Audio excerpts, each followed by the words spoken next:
starting with the great name of Almighty Allah, who is honor of all the creatures living in the world.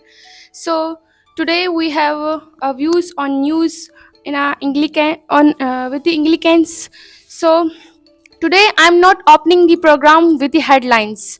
I'm opening this program with the question that is always in our eyes, that is always in our heads, that what does life look like? So when a survival become a full-time job, and in which we can see that in Gaza, people do not wake up to uncertainty. People do not wake up to alarm. They wake up to uncertainty, uncertainty of food, uncertainty of shelter, uncertainty of tomorrow. This is not a temporary situation. This is not a temporary state. This is a pause mood. This is a society living in a pause mood. So let me bring our experts to ask some deeper questions. So I want facts, but also behind those facts I want human reality.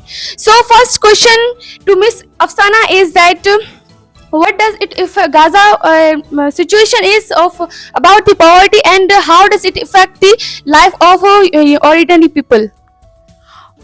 نعبد ونصلي ونسلم على رسول كريم فأما بعد أعوذ بالله من الشيطان الرجيم بسم الله الرحمن الرحيم. So it's me Afsana, and over population 70% population of Gaza in they live in below in poverty.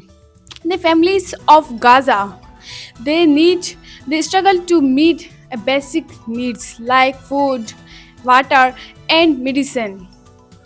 For example, a family of six may spend most its income just on essential, and they have no money for education of health cases. So, what, Miss Marvi? What about the much of the global debate centers and civilian protection from the perspectives and laws? So it's me, Marvi Umar. So international humanitarian law requires the protection of civilians when civilian infrastructure. Gaza is overwhelmed. Overwhelmed. The collapses. International organization argue that the scale of suffering demands accountability, not silence. Okay, how the children's life is impacted by it? Disrupted schooling due to the frequent power outage and damage infrastructure creating long-term and social charges.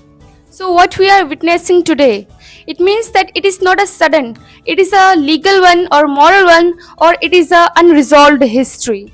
So, another question we have, that what should world prioritize right now? The protection of civilians and respect for international law. Same question is with Afsana. An immediate action, an immediate and say ceasefire of an immediate ceasefire and serious political judgment.